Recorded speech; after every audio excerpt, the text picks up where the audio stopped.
JSC Liberty Hospital's 11th anniversary free OP consultation for the month of Feb. 20% discount on OP investigation. Contact. Gurunatham అనే వ్యక్తి ఏమి ఆశించకుండా పోరాటాలు చేశాడు అని అనుకున్నప్పుడు అన్యాయం ఎలా జరుగుతుందని అడ్డం పెట్టుకొని కోట్లు సంపాదించినటువంటి జగన్ వీళ్ళందరూ నన్ను వాడుకొని మోసగించి జనాల మీద కేసులు పెట్టించి అధికారం కాపాడుకోవడం కోసం ఇంత అవసరమా? శాసన మండలిలో మెజారిటీ లేదని తెలుసు, బిల్లు ఎట్టా పాస్ అవుద్ది అనుకున్నావు? ఫీల్ గుడ్ ఫ్యాక్టర్ ఎప్పుడైతే లేదో నువ్వు ఎన్ని లక్షల కోట్లు ఇచ్చినా కూడా ప్రజలు నీకు ఓట్లేరు. నువ్వు లక్షల కోట్లు గడించి ఈ రోజున ఇక్కడ మిద్దుల్లో మేడల్లో ఉంటే చట్టం ఊరుకుంటుందా? సార్, విజయసాయి రెడ్డి గారి రాజకీయ సన్యాసం అసలు ఆ పార్టీ శరాఘాతంగా మారటానికి కారణం, నాశనం అయిపోవటానికి కారణం విజయసాయి రెడ్డి. ఢిల్లీలో వణుకు పుట్టించా జగన్మోహన్ రెడ్డి గారు. హాయ్, హలో, నమస్తే, వెల్కమ్ టు సుమన్ టీవీ. నేను మీ స్వాతి. గణతంత్ర దినోత్సవ వేడుకలు ఢిల్లీ రాజధానిలో చాలా ఘనంగా జరిగాయి.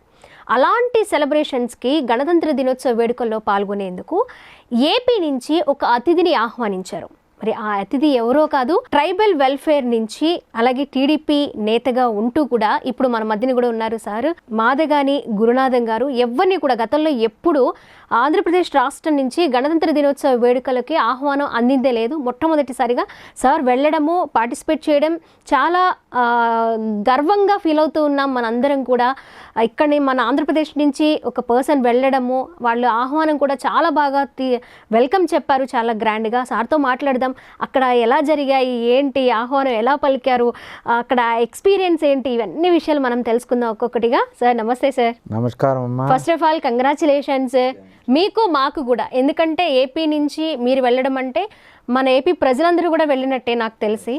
మీకు చాలా గ్రాండ్గా వెల్కమ్ చెప్పడము, ఆ ఫొటోస్ వీడియోస్ చూస్తుంటే మాకు చాలా హ్యాపీనెస్ ఇచ్చింది. సార్ మీకు ఎలా అనిపిస్తుంది, మీ ఎక్స్పీరియన్స్ ఏంటి అక్కడికి వెళ్ళినప్పుడు? ఫస్ట్ నేను చెప్పాల్సింది ఏంటంటే, మా ఫాదర్ ఫ్రీడమ్ ఫైటర్, ఓకే, స్వతంత్ర సమరయోధులు మాదిగాని వెంకటేశ్వర్లు గారు. వారు చేసినటువంటి ఫైటింగ్లో మచిలీపట్నంలో 6 నెలలు జైల్లో ఉన్నారు. ఆచార్య రంగా గారితో, మంతెన వెంకటరాజు గారితో, ఆ కొండపల్లి సీతారామయ్య గారు, వీళ్ళందరూ ఎగనెస్ట్ బ్రిటిషర్స్ ఉద్యమం చేసినప్పుడు వాళ్ళు మచిలీపట్నంలో మా ఫాదర్ ఫ్రీడమ్ ఫైటర్. సో ఈ యొక్క వేడుకలు అంబేద్కర్ గారు రచించినటువంటి రాజ్యాంగాన్ని ఇంప్లిమెంట్ చేయటం కోసం మనకు స్వేచ్ఛ, మన ప్రభుత్వం మనం పరిపాలన అనేటువంటి దాంట్లో 76 సంవత్సరాలు అయింది మనకి పాలన స్టార్ట్ చేసి. ఆ నేపథ్యంలో ఈ భారతదేశంలో ఆంధ్రప్రదేశ్ నుంచి నన్ను గెస్ట్గా పంపించారు చూసారా. అది నాకు ఈ జీవితంలో ఎన్ని పదవులు చేసినా, ఎన్ని పనులు చేసినా వాటన్నిటి ముందు ఇది చాలా పెద్దది, గొప్పది. అంటే అవన్నీ కిందకి వెళ్ళిపోయినాయి. అసలు ఎక్స్పెక్ట్ చేశారా సార్ మీరు? నేను అనుకోలేదు. ఎందుకనంటే నేను సర్వీస్ చేసుకుంటూ పోతూ ఉంటా, కానీ నేను పదవులు ఆశించో, లేకపోతే పద్మశ్రీలో ఆలోచించో, లేకపోతే ఇంకోటి ఆలోచించి నేను చేయను. ఎప్పుడు నేను సర్వీస్ ఓరియంటెడ్. అది ఆటోమేటిక్గా వాళ్ళు నా బేస్ అంటే ఇతను ఎవరి కోసం చేస్తున్నాడు సమాజంలో ఆఫ్టర్ ఇండిపెండెన్స్ ఏంటి, అసలు this the beauty of the democracy. అసలు ఇంత గొప్ప అందమైనటువంటి ఈ యొక్క బ్యూటీ ఆఫ్ డెమోక్రసీ చాలా గొప్పది. అందువల్ల నేను చెప్పే స్పష్టంగా మీకేంటంటే, మీ అందరికీ, ఆంధ్రప్రదేశ్ ప్రజానికానికి కేంద్ర ప్రభుత్వం, రాష్ట్రపతి గారు, ప్రైమ్ మినిస్టర్ గారు, అదేవిధంగా ఉపరాష్ట్రపతి గారు, మనకి చీఫ్ గెస్ట్గా ఇండోనేషియా ప్రెసిడెంట్ ప్రభోతో సుబుంతో వారు వచ్చారు. వారి సమక్షంలో నేను డిన్నరు ఎట్ హోము, అసలు ఎంత అత్యద్భుతం అంటే వాళ్ళతో కూర్చొని నేను డిన్నర్ చేయటం, టీ తీసుకోవటం, వాళ్ళతో కరచాలనం చేయటం, నేను చాలా అసలు ఇక నవ్ అండ్ నెవర్, దాన్ని చెప్పడానికి పదాలు లేవు. అన్నారు కదా సార్, లైఫ్ టైం అచీవ్మెంట్ అని. అసలు ఇక లైఫ్లో చెప్పడానికి ఏమీ లేవు. అంటే మా ఎంపీ శివనాథ్ చిన్ని గారు, ఆయనతో మనం కలిసి ప్రయాణం చేస్తున్న నేపథ్యంలో, ఆయనతో కలిసి తిరుగుతున్న దగ్గర నుంచి కూడా నాకు ఆ గౌరవం పెరుగుతూ ఉంది, ఇనుముడింపు చేస్తూ ఉంది. దట్టు ఎన్టీఆర్ జిల్లా నుంచి వెళ్ళటం అంటే ఆయన పార్లమెంటరీ కాన్స్టిట్యున్సీ నుంచి that credit goes to MP గారు.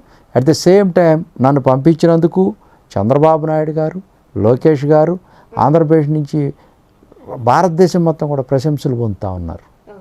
అంటే అటువంటి అడ్మినిస్ట్రేషన్, అటువంటి గవర్నమెంట్ రేపు రాబోయేటువంటి రోజుల్లో భారతదేశంలో ఆంధ్రప్రదేశ్ నుంచి ఈ యొక్క వర్గాలకి ఆర్థిక పరిపుష్టి కలిగించడం కోసం చేసేటువంటి కార్యక్రమాల్లో ఏదైతే ప్రధానమంత్రి గారు జన్మన్ ప్రోగ్రాం తీసుకున్నాడు, అది ఎప్పుడు బిర్సా ముండా ఆయన పెద్ద వారియర్. ఆయన 150వ సంవత్సరం జయంతి ఉత్సవాలు చేస్తూ కేంద్ర ప్రభుత్వం నవంబర్ 9వ తారీఖున మేము విజయవాడలో కూడా ఎంపీ గారు, కేంద్ర మంత్రి పెమ్మసాని చంద్రశేఖర్ గారు, గిరిజన మంత్రి అందరం కలిసి కూడా ఇక్కడ చేసాం. 4-5 అవర్స్ చేసాం. ఆయన బీహార్లో చేశారు, ఎవరో మంత్రి మోడీ గారు అక్కడ ఇనాగ్రేట్ చేశాడు. అక్కడ పాస్వాన్ గారు కొడుకు వాళ్ళందరూ కలిసి నితీష్ కుమార్ గారు అందరూ కలిసి చేశారు. అతను మాకు వాయిస్ ఇస్తూ ప్రోగ్రామ్స్ ఇస్తూ ఉంటే మేము ఇక్కడ పార్టిసిపేట్ చేసాం. దానికి ఎందుకు చేశాము ఆ రోజంటే వికసిత భారత్లో ప్రామాణికంగా తీసుకొని 6,800 కోట్ల రూపాయలు ఓన్లీ ఫర్ ట్రైబల్స్కి వాళ్ళ యొక్క మౌలిక సదుపాయాలు డెవలప్మెంట్ కోసం రకరకాల స్కీమ్స్లో ఇన్వాల్వ్ చేయడం కోసం ఇచ్చినటువంటి ప్రజెంటేషన్ ఆ రోజు మా ఎస్పెషల్లీ ఈ యొక్క గిరిజనులకి పెద్ద గిఫ్ట్ ఇచ్చాడు.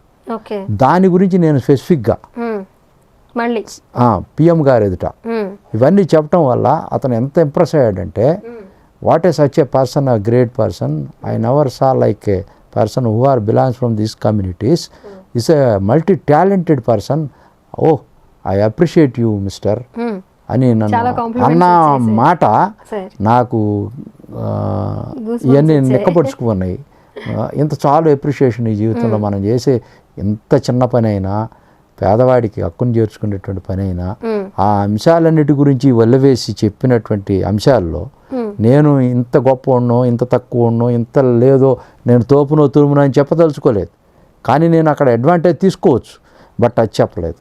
వాళ్ళు ప్రజెంట్గా ఇప్పుడు 2047 మా యొక్క చంద్రబాబు నాయుడు గారు, మా ఎంపీ గారు, మేమంతా ఇక్కడ ఎన్టీఆర్ జిల్లాలో ఏం చేస్తున్నాము, 150,000 మంది బెనిఫిషరీస్కి మేము వన్ ఫ్యామిలీ వన్ ఎంటర్ప్రైన్యూర్ అని తీసుకొని 150,000 మందిని ఇక్కడ జనజీవన సంస్థలో what is our contribution for nation అంటే ఈ సమాజానికి మేమేం చేయగలమనేది చేస్తూ ప్రజలతో పదవుల గురించి పక్కన పెట్టి నిత్యం ప్రజల కోసం పోరాటం చేస్తూ ఆరాటపడుతున్నటువంటి మా ఎంపీ గారిని, చంద్రబాబు నాయుడు గారిని, లోకేష్ గారిని ఆదర్శంగా తీసుకొని మమ్మల్ని ప్రోత్సహిస్తున్నటువంటి ప్రభుత్వాలు, కేంద్ర మోడీ గారిని అందరిని కూడా కలిపి ఆ యొక్క విజన్ అక్కడ ఎక్స్ప్రెస్ చేసినటువంటి విధానం ప్రశంసనీయం. ఇది సార్, మీ దగ్గర మంచి వాక్చాతుర్యం ఉంది, ఎన్నో ఉద్యమాలు చేస్తున్నారు, ఇంకా ఎన్నో చేయబోతూ ఉన్నారు. ఆల్రెడీ మోదీ గారి దగ్గర నుంచి, పిఎం గారి దగ్గర నుంచి మంచి కాంప్లిమెంట్స్ తీసుకున్నారు.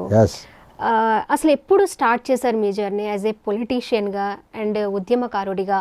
ఎవరు మీకు ఇన్స్పిరేషన్ స్టార్ట్ చేశారు? నేను కాలేజీ స్టడీస్లోనే నేను ఒక యోధుడిలాగా బయటకు వచ్చాను. నేను రాడికల్ స్టూడెంట్స్ యూనియన్లో, అంటే అక్కడ ఉన్నటువంటి అప్పుడు ఎస్ఎఫ్ఐ తర్వాత పిఎస్ఎఫ్ అని ఉండేవి. వాళ్ళందరూ కూడా ఘర్షణ పడతా ఉంటారు, ఆధిక్య పోరాటం చేస్తూ ఈ యొక్క ఆధిక్య కులాలు, అంటే ఎవరైతే పెట్టుబడిదారి వ్యవస్థలు ఉన్నారో వాళ్ళు ఆ మధ్య ఫైట్ జరుగుతూ ఉంటే నేను ఈ బడుగు బలహీన వర్గాల యొక్క స్వరం వినిపించడం కోసం ఒక కొత్తదనం కావాలా, సడన్ చేంజ్ కావాలా అని నేను కోరుకొని అప్పుడు ఆ ఉద్రేకం, ఆ రక్తం పొంగేటువంటి ఆ భావాలు ఉంటాయి కదా, దానికి నేను కొంత ఆకర్షితున్నాయి. ఒక సరికొత్త విధానాన్ని తీసుకురావాలని చెప్పేసి నేను అప్పుడు రాడికల్ స్టూడెంట్స్ యూనియన్లో కాలేజీలో కూడా సెక్రటరీగా గెలిచాను, పోటీ చేసి ఫస్ట్గా వీళ్ళందరినీ ఓవర్కమ్ చేసి. అంటే నా భావాజాలం జనానికి నచ్చింది. నేను అప్పుడు జనానికి దగ్గరగా పాటలు పాడేవాడిని. జనాల యొక్క భావాన్ని అప్పుడు బండెనక బండి కట్టి 16 బళ్ళు కట్టి ఏ బండికి వస్తావు కొడకో నైజాము సర్కరోడా అనేటువంటి ఒక భావాలు కలిగినటువంటి ఆ పాటలన్నీ కూడా ఆనాడు గద్దర్ గారు ప్రజా నవక, ఆయన ప్రజా విప్లవకారుడు, మీకంతా ప్రపంచం అంతా తెలుసు. అతను చాలా అద్భుతమైనటువంటి ప్రపంచాన్ని నిర్మించాడు. అటువంటి ఇన్స్పిరేషన్ చాలామంది, జాష్వా గారు వీళ్ళందరూ కూడా నాకు పెద్ద ఇన్స్పిరేషన్. ఓకే. ఈ అందరితో నేను సమాజంలో వెళ్తూ అన్నగారు వచ్చిన తర్వాత 82లో నా గ్రాడ్యుయేషన్ అయిపోయాక తర్వాత నేను అట్రాక్ట్ అయ్యాను. అంటే రాడికల్స్ నుంచి యూటర్న్ తీసుకున్నాను. యూటర్న్ తీసుకొని అన్నగారు వచ్చాడు, సమాజం అంటున్నాడు, ఆంధ్రలో ఆత్మగౌరవం అంటున్నాడు, ఈ ఎస్సీ ఎస్టీ బీసీ మైనారిటీని ఫోకస్ చేస్తానంటున్నాడు, అగ్రవర్ణాలందరిని పక్కన పెట్టి అనేటువంటి దాన్ని నేను నమ్మాను. అంటే అతనిలో ఉన్నటువంటి ఆ భావాజాలం కూడా నేను వెళ్తే అప్పుడు నేను చాలా చిన్నోడిని, 22 ఏళ్ళు 21 ఏళ్ళు. నన్ను అరేను అనొచ్చు, లేకపోతే పేరు పెట్టి పిలవచ్చు, అది కాదు, మీరు అని పిలిచాడు, సంబోధించాడు. అరే నా ఆత్మగౌరవం చాలా స్కూప్ డౌన్ అయిపోయాను నేను. అరే ఇట్టాటి వాళ్ళతో ప్రయాణం చేయాలా, అరే ఒరేన వాళ్ళతో కాదని చెప్పేసి ఆత్మగౌరవ సమస్యతో ఆయన ఆత్మగౌరవం, తెలుగు వాళ్ళ ఆత్మగౌరవం అంటున్నాడని చెప్పి నేను ఆయనతో జాయిన్ అయ్యి, నేను అప్పుడు వ్యవస్థాపక సభ్యుడిని. నేను చిన్నవాడిని. చాలామంది అంటుంటారు ఎన్టీఆర్ గారితో సమకాలికుడు అంటే అది ప్రశ్న ఉదయించి చాలామంది నాకు ప్రశ్నించారు, అసలు ఎన్టీ రామారావు గారితో ఏంటని. నేను అంత యంగ్ ఫెలోగా అప్పుడు నాకు చెంచురామయ్య గారు ఎన్టీ రామారావు గారి యొక్క ఇయ్యంకుడు కారంచేడులో ఉంటారు. నన్ను దగ్గర తీసుకొని వీడు చాలా రెబల్గా ఉంటాడు, చాలా స్పీడ్గా ఉంటాడు, నువ్వు రావాలంటే ఆయన తీసుకెళ్ళి నన్ను అక్కడ చేర్చడం జరిగింది. నేను 10వ నెంబర్ నాది ఆ రోజు వ్యవస్థాపక సభ్యుల్లో. నేను 10వ వాడిని అంటే ఎన్టీ రామారావు గారు, శ్రీనివాసులు రెడ్డి గారు, నాదెండ్ల భాస్కరరావు గారు, వసంత నాగేశ్వరరావు గారు, ఎవరైతే ఈ 7-8 మంది, నల్లపరెడ్డి శ్రీనివాసులు రెడ్డి గారు నెల్లూరు, ఆయన మాజీ మంత్రి గారు, ఆయన పెద్ద లీడరు, ఈ యొక్క 7-8 మంది తర్వాత చెంచురామయ్య గారు, ఆ తర్వాత వాళ్ళ ఎంకుళ్ళు, తర్వాత 10వది నేను. అది ఎమ్మెల్యే క్వార్టర్స్లో పెట్టి మీటింగ్లో పెట్టినప్పుడు, అక్కడ స్టూడియోస్లో పెట్టినప్పుడు నేను లోగో వేయించుకురమ్మంటే నేను ఒక లోగో వేయించుకొచ్చా. ఆ రోజుల్లో బాణం గుర్తు కాదని చెప్పి తర్వాత మిళితం చేయాలని చెప్పేసి ఈ నాగలి ఇవన్నీ కూడా చేశారు. అది నా నేపథ్యం. అక్కడి నుంచే నేను స్టార్ట్ అయ్యాను. అంటే అన్నగారిని చూసి నేర్చుకున్నటువంటి గండిపేటలో పాఠ్యాంశాలు నేర్చుకుని అక్కడ first impression is the best impression. yes there you are madam. I am very proud of you because why you are coming and you are creating the impression, attract the public or something, interact with the public or something. What my voice is going to impress the public. ఇవన్నీ కూడా సమాజంలో నాకు ఆ రోజు అద్భుతమైనటువంటి అవకాశాలు ఇచ్చాడు. నేను 87లోనే చీరాల మున్సిపల్ చైర్మన్ అయ్యేసాను. నాట్ నౌ, నా చిన్న వయసులోనే. అంటే 25 years ఉన్నాయా? అంతేనమ్మా, చాలా చిన్నవాడిని. అంటే అవకాశాలు అన్నగారు ఏదైతే మేనిఫెస్టోలో చెప్పాడో నాకు ఆ విధమైనటువంటి అవకాశాలు ఇచ్చాడు. తర్వాత 89లో నాకు అందరికన్నా కూడా అదర్ దాన్ ఓసిస్ నాకు consumers forum judicial member 1 of the జడ్జిగా ఇచ్చాడు. అది నేను 5 years చేశాను. ఆ రోజుల్లోనే నాకు జడ్జి ప్రోటోకాల్, సో 94 దాకా. ఆ తర్వాత నేను చాలా railway board members, recruitment board members, తర్వాత జీసీసీ చైర్మన్ చేశాను చంద్రబాబు నాయుడు గారి నాయకత్వంలో 97-99 దాకా. ఆ తర్వాత సోనియా గాంధీ తర్వాత నేను తర్వాత కొన్ని ఇష్యూస్ బేస్డ్గా నేను కాంగ్రెస్లోకి వెళ్ళటం, అక్కడ నేను ఉత్తరప్రదేశ్లో మెంబర్షిప్ చేయటం రాహుల్ గాంధీ వీళ్ళందరితో, ఆంధ్రప్రదేశ్ ఉమ్మడి ఆంధ్రప్రదేశ్లో పిసిసి ప్రధాన కార్యదర్శిగా చేయటం, తర్వాత నేను national commission member for tribals చేశాను డిప్యూటీ మినిస్టర్ క్యాడర్లో, nominated by the central government. నాకు చాలా అద్భుతమైన ప్రయాణం, రాజకీయ ప్రయాణం అనే దానికంటే రాజకీయ ప్రస్థానం అనాలి అమ్మ. అట్లా నేను చాలా చేసుకుంటూ, అదేని కాదు, ఎస్సీ ఎస్టీ సబ్ ప్లాన్ నిధుల కోసం 2013లో గవర్నమెంట్లో ఉండే నేను ఫైట్ చేశాను. నేను 82 గంటలు దాదాపుగా ఇందిరా పార్కులో అమరనాథ దీక్ష చేశాను.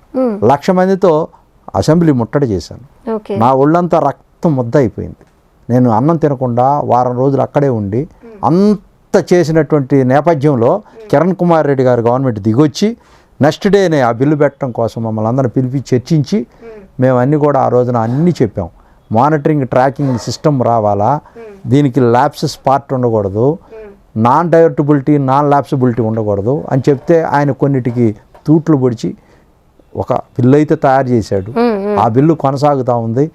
దాంట్లో కొన్ని లోపాలు ఉన్నాయి, అవి సరిచేయటం కోసం నిరంతరం పోరాటం చేస్తున్నాను, గళం విప్పుతూనే ఉన్నాను. అయినప్పటికీ ఒక ప్రత్యేకమైనటువంటి కాంపోనెంట్లో దాని చట్టం తీసుకురావడానికి నా యొక్క ప్రయత్నం చాలా ఉందమ్మా. ఈ ఒక కారంచేడు ఉద్యమంలో లేకపోతే ఇంకొక ఉద్యమాల్లో కానీ, తర్వాత ఎస్సీ ఎస్టీకి సంబంధించినటువంటి అంశాలు చంద్రబాబు నాయుడు గారి గవర్నమెంట్లో గతంలో బీసీలుగా ఉన్నటువంటి వాల్మీకిల్ని తీసుకొచ్చి ఎస్టీల్లో చేరుస్తానంటే నేను అప్పుడు రాష్ట్ర వ్యాప్తంగా శ్రీకాకుళం నుంచి అనంతపురం దాకా పెద్ద ఎత్తున ఉద్యమం చేసి రథయాత్ర చేసి అదంతా కూడా ఆపానమ్మా. తర్వాత ఎస్సీల్లో బీసీలని తీసుకొచ్చి చేరుస్తానని చెప్పి శాస్త్రీ కమిటీ వేసి, ఆంథ్రోపాలజీ కమిటీ వేసి, 3 మెన్ కమిటీ వేస్తే చంద్రబాబు నాయుడు గారు ఆ రోజున ఎస్సీ ఎస్టీ కమిషన్ నుంచి రికమెండ్ చేస్తే దాన్ని ఆపటం కోసం కోర్టుకు వెళ్ళి పిల్లులు వేసి దానికోసం మరొక ఉద్యమం చేశానమ్మా.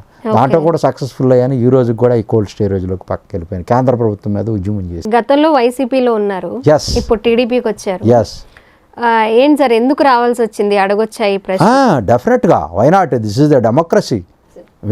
మనకు తెలిసిన పుస్తకం, this is the open book. తెలుసుకోవాలా, let me know what is going, what is happening అనేది.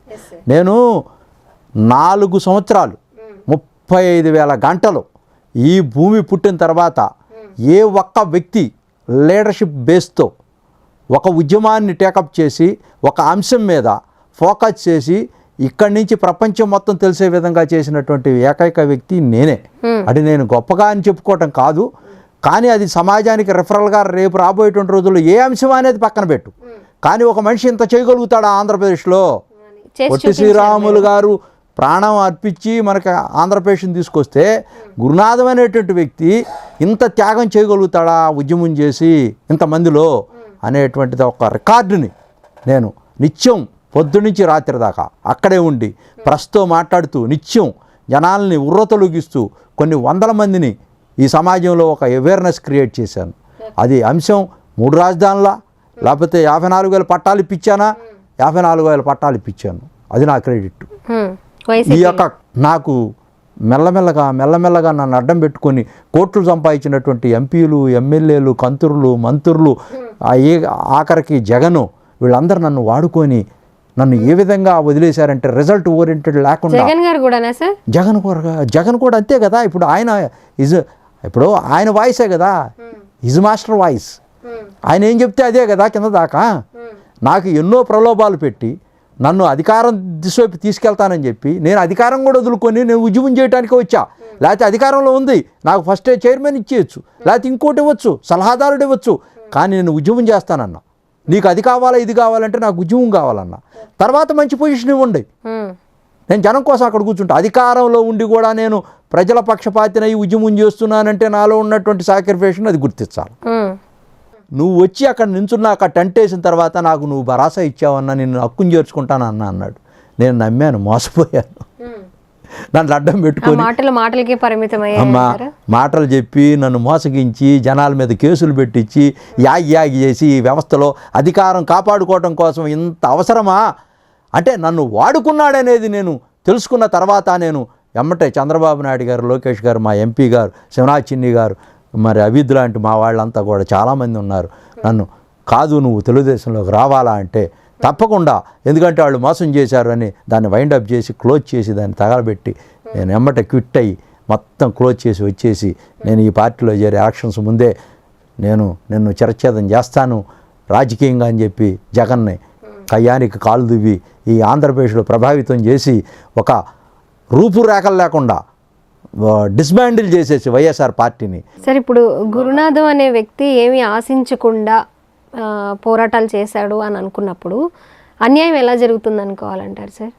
అన్యాయం అంటే అమ్మా, నాకు అన్యాయం అంటలా, నేను తీసుకున్నటువంటి ఎజెండాని మీరు ఇంప్లిమెంట్ చేయాలి. నేను చేసినటువంటి ఉద్యమాలు అన్ని రిజల్ట్ సాధించాను, బట్ ఎక్సెప్ట్ జగన్మోహన్ రెడ్డి 3 రాజధానులు అనేటువంటి అంశాన్ని తీసుకొచ్చి దాన్ని తప్పులు తడికగా చట్టాలు చేసి జనాల్ని మభ్యపెట్టడం కోసం, ఒకళ్ళని చంద్రబాబు నాయుడు గారిని బూచిగా చూపించడం కోసం, నేను కావాలంటే వద్దంటున్నాడని చెప్పడం కోసం, నీకు చట్టం అంతా తెలుసు, శాసనమండలిలో నీకు మెజారిటీ లేదని తెలుసు, బిల్లు ఎట్ట పాస్ అవుద్దు అనుకున్నావు? షరీఫ్ గారు కోల్డ్ స్టోరేజ్లో పంపించాడు కదా సెలెక్ట్ కమిటీకి పంపించి. అంటే నీ ఐదర్ హుక్ ఆర్ కుక్, నీ బలంతో మత బలంతో నువ్వు నెగ్గుదామనుకున్నావా? అది డెమోక్రసీలో హౌ ఇట్ ఈజ్ పాసిబుల్ అవుద్దా? కాదు కదా. నువ్వు తెలుసు నీకు బ్రేక్ పడుతుందని తెలుసు, ఆగిపోద్దని తెలుసు, కోర్టుకు వెళ్తే అది మనం నగ్గమని తెలుసు. కానీ అది కాదుగా నువ్వు చట్టం చేయాల్సింది. నీకు ఎమ్మెల్సీల్లో మెజారిటీ వచ్చినప్పుడు, నీ నిర్ణయం ఓకే అన్నప్పుడు నువ్వు అప్పుడు బిల్లు పాస్ చేయి. నువ్వు కావాలనే అంటే దీన్ని డ్రాగన్ చేయటం కోసం మమ్మల్ని అక్కడ పెట్టి ఎప్పటికప్పుడు అయిపోతుందని చెప్పి ఈ విధంగా మభ్యపెట్టి, కోర్టులను మభ్యపెట్టి, సమాజాన్ని మభ్యపెట్టి నీ పబ్బం గడుపుకుంటా ఎవరి మీద వ్యక్తిగతంగా ఉన్నటువంటి కక్షని, ఆంధ్రప్రదేశ్ యొక్క వ్యవస్థను మొత్తాన్ని దెబ్బతీసే విధంగా నువ్వు చేసినటువంటిది మోసం కాదా? నాకు డబ్బు కాదు కావాల్సింది, ఇదంతా మోసం కాదా? వ్యవస్థ అంతా వెనక్కి వెళ్ళిపోయింది కదా, అభివృద్ధి అంతా ఆగిపోయింది కదా. ఒక 5 సంవత్సరాలు అభివృద్ధి వెనకపోయిందంటే మన భవిష్యత్తు తరాలు పిల్లలు వాళ్ళ భవిష్యత్తు ఏమిటి? అంధకారంలో పడిపోయి అమెరికాలో వెళ్ళిపోతున్నారు కదా. వాళ్ళ కనుక మనం ఆదరిస్తే ఆంధ్రప్రదేశ్లోనే ఆ మేధావులంతా, మన పిల్లకాయలంతా ఇక్కడ ఉండి మన కళ్ళెదుట బ్రహ్మాండమైనటువంటి ఆవిష్కృతం చేస్తారు కదా. ఆర్టిఫిషియల్ ఇంటెలిజెన్సీ మొత్తాన్ని మనం ప్రభావితం చేస్తాం కదా. ఆ డ్రోన్లు ఏందో, ఆ అద్భుతమైనటువంటి ప్రపంచం ఏందో ఇక్కడ ఆవిష్కృతం చేస్తారు కదా మేధావులు. అక్కడికి పోయే కన్నా ఫీల్ గుడ్ ఫ్యాక్టర్ ఉండాలి ఆ గవర్నమెంట్కి ఎప్పుడు కూడా. ఫీల్ గుడ్ ఫ్యాక్టర్ ఎప్పుడైతే లేదో, నువ్వు ఎన్ని లక్షల కోట్లు ఇచ్చినా కూడా ప్రజలు నీకు ఓట్లు వేయరు. అది నువ్వు కోల్పోయావు జగన్మోహన్ రెడ్డి. ఇది నేను గమనించాను. నీలో జరుగుతున్నటువంటి తప్పులు నువ్వు సరి చేసుకోకుండా ఎప్పటికప్పుడు నువ్వు ఒక నియంతలాగా తప్పులు చేస్తుంటే వాళ్ళందరినీ కూడా నువ్వు ప్రోత్సహించినటువంటి విధానం, చట్టాన్ని నీ చేతిలో తీసుకోవటానికి నువ్వేమన్నా చుట్టమా? ఇది డెమోక్రసీ. చూడు ఇప్పుడు అనుభవిస్తున్నావు. అందుకనే తప్పు చేయకూడదు. అవకాశం ఉన్నా, పవర్ ఉన్నా కూడా రూల్ ప్రకారం వెళ్ళాలా. ప్రజల కోసం ఏదైనా చేయాలా, వ్యక్తిగతం కోసం కాదు. నువ్వు లక్షల కోట్లు గడించి ఈ రోజున ఎక్కడో మిద్దుల్లో మేడల్లో ఉంటే చట్టం ఊరుకుంటుందా? ఈరోజు నువ్వు లండన్ వెళ్ళాలంటే ఎన్ని బాధలు పడుతున్నావో చూసుకో ఒక ముఖ్యమంత్రిగా ఉండి. ఆ కోట్లు ఏమన్నా వస్తాయా నీ అమ్మటే?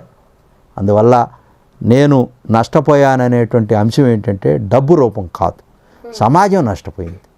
సమాజాన్ని నష్టపరచడానికి కారణం జగన్మోహన్ రెడ్డి గారు. నన్ను అడ్డం పెట్టుకొని కోట్లు సంపాదించుకొని కొంతమంది వ్యక్తులను బయటికి రానియకుండా కొన్ని మీ సుమన్ లాంటి టీవీల మీద లేకపోతే ఇంకో టీవీల మీద అభాండాలు వేస్తా, ఆ టీవీలను ఒక పక్షపాతంగా ఉంటున్నాయి అని చెప్పి మాట్లాడేటువంటి విధానం, ఇది డెమోక్రసీలో ఇస్ నాట్ గుడ్.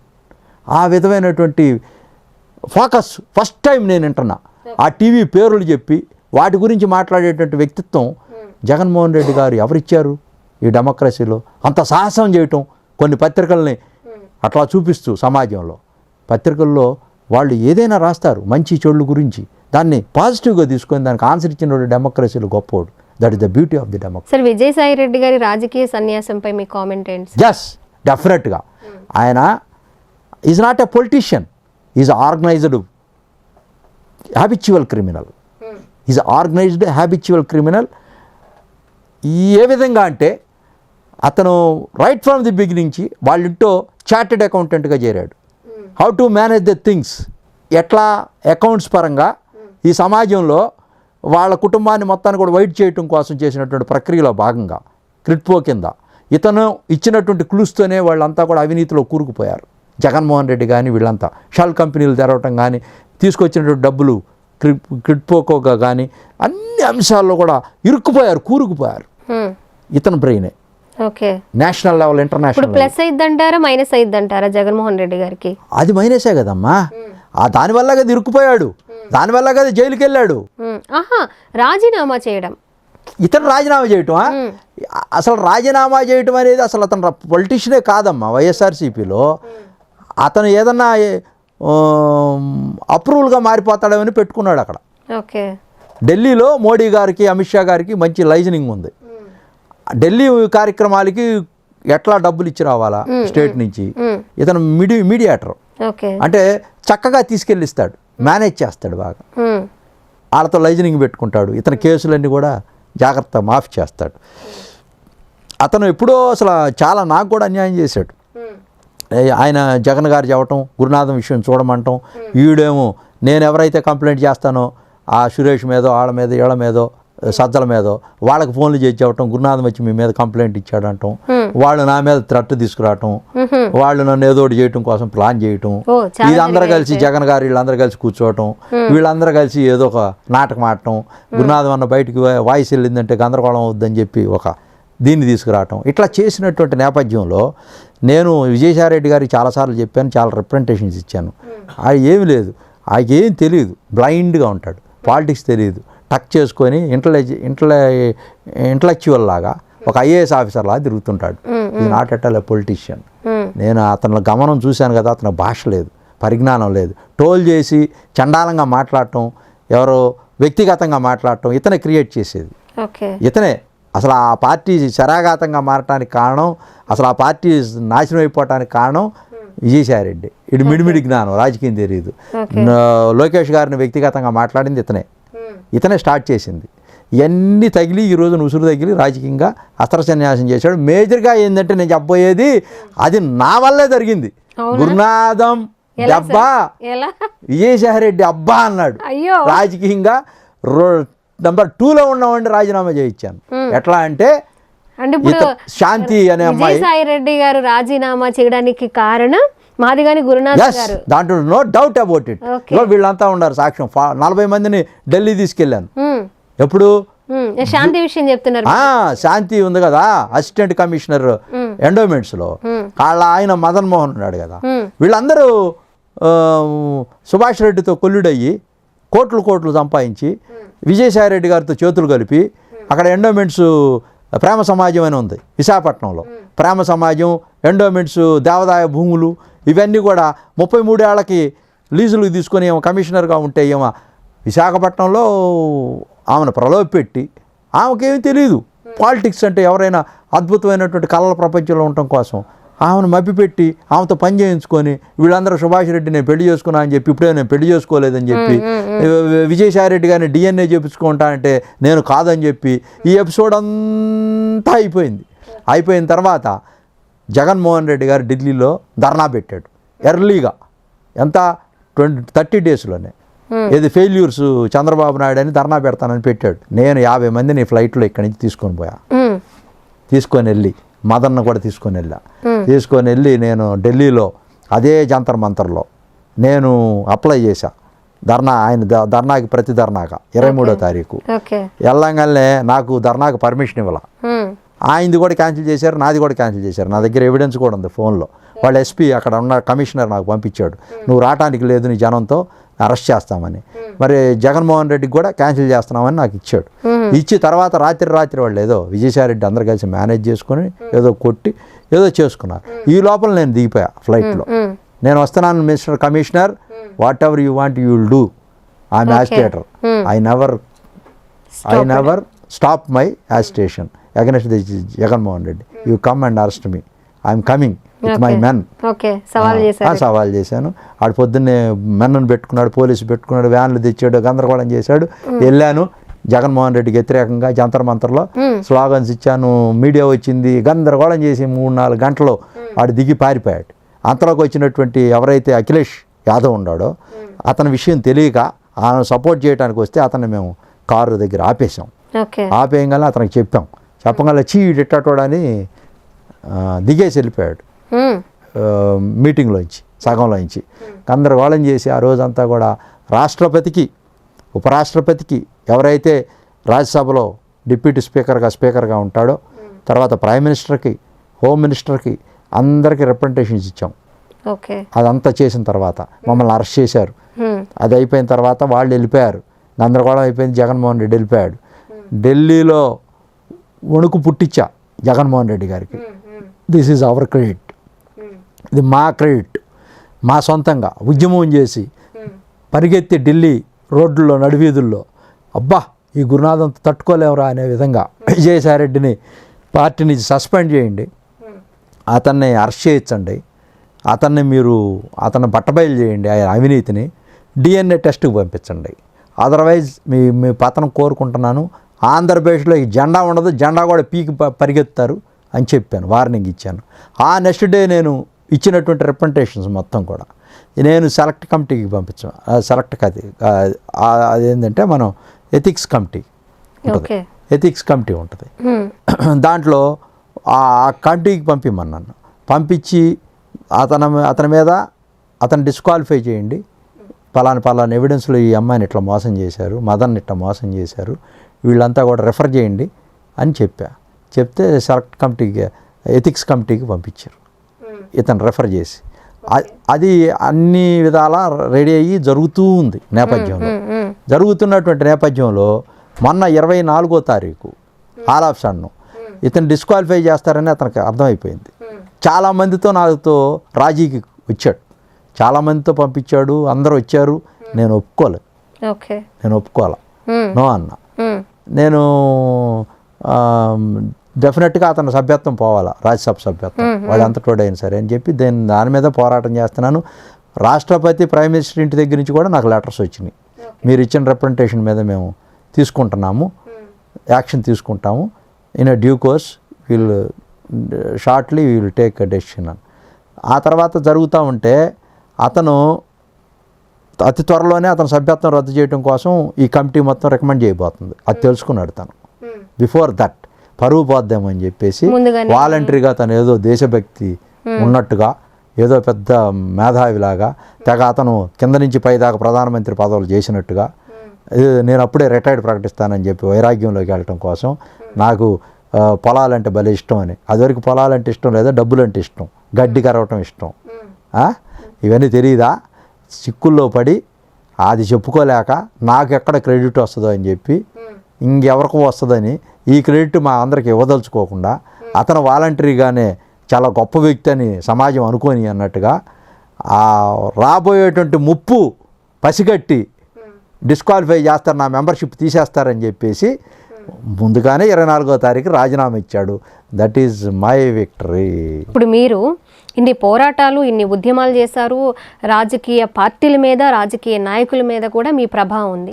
మరి ఇన్ని ఉద్యమాలు చేస్తున్న మాదిగాని గురునాథం గారి తర్వాత ఈ ఉద్యమ వారసులు ఎవరో తెలుసుకోవచ్చు అంటారు? అసలు ఉద్యమ వారసులు ప్రజలే ఉన్నారు. అసలు ప్రజలు దే విల్ కమ్ ఫార్వర్డ్ అవుతారు డెఫినెట్గా. నేను వేసినటువంటి విత్తనాలు చాలా ఉంటాయి, ఆ విత్తనాలు ఎక్కడెక్కడెక్కడెక్కడెక్కడ చాలామంది ఉన్నారు, వాళ్ళంతా ఉద్యమకారులు అయ్యారు. నేను చాలా కంట్రిబ్యూట్ చేశాను. విత్తనాలంటే ప్రతిపక్ష పార్టీ వాళ్ళు ఎలా తీసుకుంటారో కదా. అంటే విత్తనాలంటే ప్రతిపక్ష పార్టీకి అధికార పక్షానికి కాదు ఇది సంబంధం, ఇది సమాజానికి, పబ్లిక్ డొమైన్. ఎవరైతే అన్నార్థులు ఉంటారో, ఎవరైతే హక్కుల గురించి మాట్లాడలేకపోతూ ఉంటారో, వాళ్ళ హక్కుల గురించి స్పష్టంగా మాట్లాడగలిగి ధిక్కార స్వరంతో నిలదీసేటువంటి శక్తి, యుక్తి కలిగినటువంటి నాయకులు, ఉద్యమ నాయకులు చాలామంది ఉన్నారు ఈ రాష్ట్రంలో, ఈ దేశంలో. పదవులు ఆశించకుండా సమాజం కోసం పనిచేసేటువంటి వ్యక్తులు నా శిష్యులు ఇక్కడే కాదు, ఢిల్లీ దాకా ఉన్నారు. మీ ముందు ఎంతోమంది ఉండుంటారు అక్కడ ముందు వరుసలో, అయినా సరే మిమ్మల్ని పంపించడం అది రాష్ట్ర ప్రభుత్వం గొప్పతనం. మీరు అన్నట్లు చంద్రబాబు నాయుడు గారు ఆలోచన చేసి మిమ్మల్ని పంపించడం, అదే ఆహ్వానం మీకు ఢిల్లీ నుంచి రావడం అనేది నిజంగా గ్రేట్ థింగ్, చాలా గ్రేట్. వాళ్ళకి నేను రుణపడి ఉంటాను సదా. ఎప్పుడు చంద్రబాబు నాయుడు గారు, లోకేష్ గారు, మాకు కేశినేని చిన్ని, శివనాథ్ చిన్ని గారు, ప్రత్యేకించి మోడీ గారు, అక్కడ ఉన్నటువంటి ముర్మా గారు, రాష్ట్రపతి గారు, వీళ్ళందరికీ నేను రుణపడి ఉంటాను. సరే, ఇంకొక విషయం నేను అడగడం మర్చిపోయాను. స్టూవర్ట్పురం దొంగల్ని వాళ్ళే వాలంటీర్గా సరెండర్ అయిపోయేలా చేశారు 120 మెంబర్స్ అని విన్నాము. అసలు ఆ స్టోరీ ఏంటి సార్? ఎలా వాళ్ళని కన్విన్స్ చేయగలిగారు మీరు? నేను ఈ డెమోక్రసీలో చూశానమ్మా, ఈ ట్రైబల్స్గా ఉన్నవాళ్ళు స్టూవర్ట్పురంలో ఈ సిటీ యాక్ట్ అనేది ఉండేది బ్రిటిష్ కాలం నుంచి. దీన్ని రిఫార్మ్స్ చేయడం కోసం చాలామంది ప్రయత్నాలు చేశారు. ఇన్ని కోర్టులు ఉన్నా, ఇన్ని చట్టాలున్నా, ఇన్ని ప్రభుత్వాలున్నా, ఇంతమంది డబ్బులు ఖర్చు పెడుతున్నా వాళ్ళని మార్పు తీసుకురాకుండా ఉండటానికి కారణాలు ఏంటని అన్వేషించినప్పుడు వాళ్ళకి దగ్గరగా వచ్చి చెప్పగలిగేటువంటి ఆ ఎక్స్ప్రెషన్స్, వ్యూస్, వాళ్ళతో షేర్ చేసుకునేటువంటి తత్వం మనం దాంట్లోకి వెళ్ళిపోవాలా. మెల్టింగ్ మ్యాన్ అని చెప్పాను కదా, మనిషిలో పరకాయ ప్రవేశం చేసి గోడల్లో దూరిపోయేటువంటి, అట్లా నేను వాళ్ళలో దూరిపోయి ఆ రోజు దగ్గుబాటి వెంకటేశ్వరరావు గారు నేను కలిసి ప్రయాణం చేస్తూ ఉన్నాం. అప్పుడు అన్నగారు ఎన్టీ రామారావు గారు చెప్పాను నేను, ఏమంటే ఇట్లా నేషనల్ లెవెల్లోనే ఇంటర్ స్టేట్ క్రిమినల్స్ ఎక్స్క్లూజివ్గా స్టూవర్ట్పురంలో ఎవరైతే మన భద్రాచలం కాదు, మన సింహాచలం రాబరీ చేసినటువంటి, అంటే పెద్ద పెద్దోళ్ళు, దాని మీద సినిమాలు కూడా వచ్చినాయి చాలా. టైగర్ నాగేశ్వరరావు అని చెప్పేసి స్టూవర్ట్పురం పోలీస్ స్టేషన్, స్టూవర్ట్పురం దొంగలు, ఇటీవల కాలంలో నాగేశ్వరరావు అనేది వచ్చింది. అక్కడ వాళ్ళు అవటానికి కారణాలు చాలా ఉన్నాయండి. అవి మనం ఓదార్పుగా మనిషికి దగ్గర తీసుకోవాలా. ఇక్కడ పోలీస్ వ్యవస్థ ఏం చేస్తుందంటే బ్రిటిష్ వ్యవస్థని కొనసాగిస్తూ ఉంది అక్కడ. ఏ ఇయర్లో జరిగింది సార్ ఇది? 1994. ఓకే, 94. నేను ఒక 3 years దాని మీద పనిచేసాను. చేసి వీళ్ళని రిఫార్మ్స్ చేసి వీళ్ళు interstate criminals, not only Stuartpuram, Sitanagaram, Hyderabad, Karnataka, వీళ్ళందరినీ కూడా ఆ డొమైన్లో తీసుకొచ్చి క్రిమినల్ హిస్టరీ చరిత్రలో ప్రపంచంలోనే ఎట్ ఎ టైం 125 క్రిమినల్స్ ఒకేసారి సరెండర్ చేసినటువంటి చరిత్ర అది. సార్ ఎలా సాధ్యమైంది సార్? ఒక ఫ్యామిలీలో 5 members ఉంటేనే ఒకరు ఒకలా ఆలోచిస్తారు, ఇంకోలా ఆలోచిస్తారు, ఏదో ఒకటి వాళ్ళ ఒపీనియన్స్ చెప్తూ ఉంటారు, నాకు నచ్చింది నచ్చలేదు ఇలా సో అండ్ సో అని. కానీ 125 members ఒకే మాటతో ఎలా సరెండర్ అయ్యారు సార్? ఏం వాళ్ళే మార్చలేకపోతున్నాం అమ్మా. అసలు వాళ్ళని మార్చడం అనేది గ్రేటెస్ట్ హిస్టరీ కదా. నేను ఎందుకు ఎట్లా మార్చానంటే మీకు చెప్పాలా. వాళ్ళకి నేను చెప్పాను, మీ అన్ని కేసులు ఒక్క కోర్టులో పెట్టేస్తా, ఫాస్ట్ ట్రాక్ కోర్ట్, మొత్తం క్లోజ్ చేయిస్తాం, మీ గన్మెన్లు ఇస్తాం, పీటీ వారెంట్లు ఉంటే ఆ పీటీ వారెంట్లు కూడా ఈ కోర్టుకే తెప్పించేస్తాం. మీరు ఎక్కడన్నా ఇంకా కేసెస్ ఉంటే అవుట్ ఆఫ్ స్టేట్ మీకు సెక్యూరిటీ ఇచ్చి పంపిస్తాం, వాళ్ళు మళ్ళీ మిమ్మల్ని తీసుకెళ్లకుండా, ఎవిడెన్స్. ఇవన్నీ నేను అన్నగారితో మాట్లాడి, చంద్రబాబు నాయుడు గారు కూడా అప్పుడు ఉన్నారు పార్టీ సెక్రటరీగా, ప్రధాన కార్యదర్శిగా, వారందరితో మాట్లాడి వీళ్ళందరినీ బస్సుల్లో తీసుకెళ్ళి హైదరాబాద్లో నేను సరెండర్ చేసి గవర్నమెంట్ తరఫున రిహాబిలిటేషన్ చేయడం కోసం 3 కోట్లు ఇప్పించి వీళ్ళందరికీ వాళ్ళకి ఇళ్ళు, వాళ్ళకి కావాల్సినటువంటి అన్ని ఏర్పాట్లు చేసి వాళ్ళని పబ్లిక్ డొమైన్లోకి తీసుకొచ్చి ఆ కేసులన్నీ కొట్టించేసాను, అన్నీ చేశాను. ఫాస్ట్ ట్రాక్ కోర్టు పెట్టాను. నేను ఈ గజ దొంగలను మార్చగలిగాను, ఇంటర్ స్టేట్ క్రిమినల్ని మార్చగలిగాను, జగన్ లాంటి దొంగను మార్చలేకపోయా. నేను ఇంతమందిని మార్చాను. అప్పుడు at the same time Jagan గారు దొంగ కాదనుకుంటా సార్, అందుకే మారలేదేమో. ఆర్థిక దొంగగా అలా అంటారా? ఆర్థిక దొంగగా, ఆర్థిక నేరాలు చేస్తాను. దొంగ అనేది, దొంగ అంటే ఒక చిన్న వస్తువునే కాదు కదా, ఆర్థిక నేరాలు చేసినప్పుడు కూడా దొంగే కదా.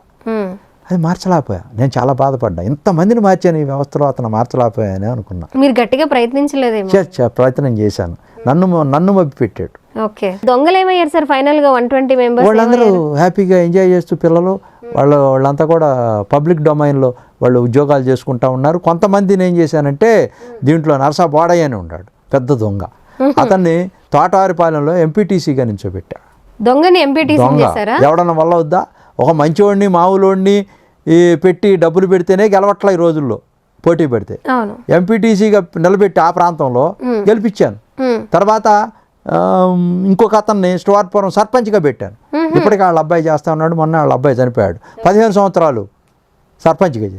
మరి వీళ్ళిద్దరిని ఎవరైతే పోలీసులు వాళ్ళని కొట్టారో, ఎవరైతే వాళ్ళని హింసించారో, ఎవరైతే దొంగలుగా వాళ్ళని ముద్రేశారో, ఎవరైతే కేసులు పెట్టారో వాళ్ళందరి చేత సన్మానం చేయించాను పబ్లిక్లో.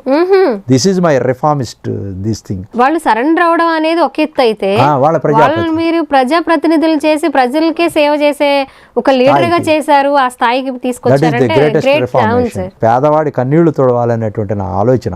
నేను ఎవరి కోసం దగ్గర అవ్వాలా, ఎవరి కోసం చేయాలా, వాళ్ళందరి కోసం చేసుకుంటూ ప్రతి ఒక్క అంశంలో కూడా అడుగులు ముందుకేస్తూ శరవేగంగా ఈ చరిత్ర మొత్తం కూడా ఈ సమాజం కోసం అంకితం ఇస్తూ, మా తండ్రి గారు మా తల్లి గారు ఏదైతే వాళ్ళు నన్ను నిర్దేశించి, నువ్వు దీనికోసం వెళ్ళాలా, బాగా చదువుకో కానీ రిజర్వేషను వాడుకోవద్దు, నువ్వు బాగా ముందుకెళ్ళు, అగ్రవర్ణాలతో కంపీట్ అవ్వు, పోటీ పడు, సమాజానికి అద్భుతమైన వ్యక్తిగా ఉండని మా నాన్న చెప్పినటువంటి మాటలో నేను పుణికిపుచ్చుకొని ఈరోజుకి నేను నా credibility, commitment, concerns, transparency, organising capacity అనేటువంటి 5 అంశాలు నా ముందు పెట్టుకొని నేను ముందుకెళ్తున్నటువంటి నేపథ్యం. నా ఆత్మగౌరవం దెబ్బతింటే నేను అక్కడ ఒక్క నిమిషం కూడా ఉండను, నా లక్ష్యం వైపు నేను వెళ్తూ ఉంటాను అని ఇవన్నీ కూడా మీ ముందు చెప్పడం కోసం నేను గర్వంగా ఫీల్ అవుతా ఉన్నాను. తప్పకుండా మీరు సమాజంలో మీరు ఇచ్చినటువంటి అవకాశం తప్పకుండా సమాజానికి చెప్పడం కోసం మీ అందరి ముందు నేను మరొక్కసారి ఉద్యమ పాదాభివందనాలు తెలియజేస్తూ నేను సెలవు తీసుకుంటాను. Thank you so much sir.